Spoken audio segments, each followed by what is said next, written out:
Banyak orang mungkin masih berpikir, yang penting banyak, barokah itu nggak penting.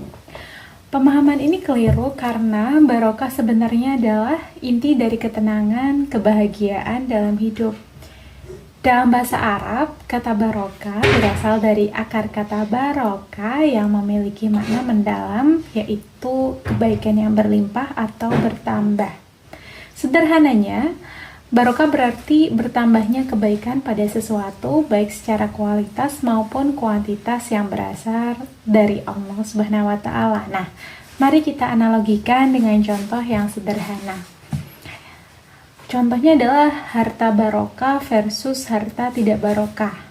Misal, ada seseorang yang hanya memiliki uang 2 juta dan dengan jumlah ini ia bisa mencukupi kebutuhannya, hidup tenang, bahkan mampu berbagi dan bermanfaat bagi orang di sekelilingnya.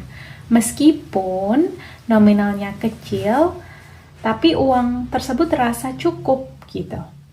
Bandingkan dengan mungkin seorang pejabat yang memiliki uang 2 miliar, namun dengan kekayaannya, dia tidak pernah merasa cukup. Dia malah melakukan tindakan yang haram, kayak misal uangnya digunakan untuk membeli narkoba, minuman keras, dan yang pada akhirnya membawa penyakit dan kehancuran. Dan uang sebanyak itu tidak membawa ketenangan, justru malah kegelisahan yang ada. Dan ini adalah contoh harta tidak barokah, dan hal ini kita sering melihat kenyataan terjadi di dalam kehidupan.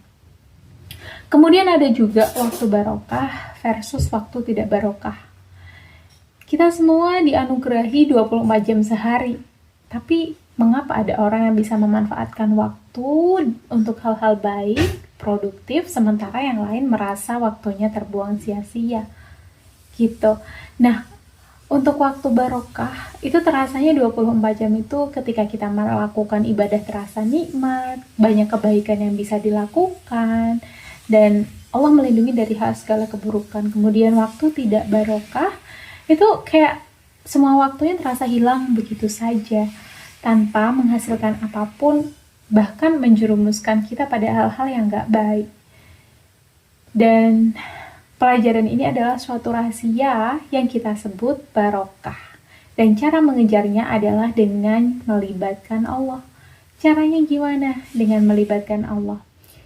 Pertama, kita selalu mengawali dengan bismillah, sembari kita membenarkan niat. Dan yang kedua adalah kita mengikuti cara-cara Allah. Kita tidak melakukan hal-hal yang dilarang Allah.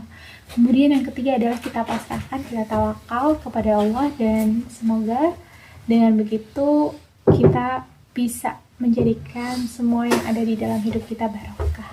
Oke, terima kasih. Bye.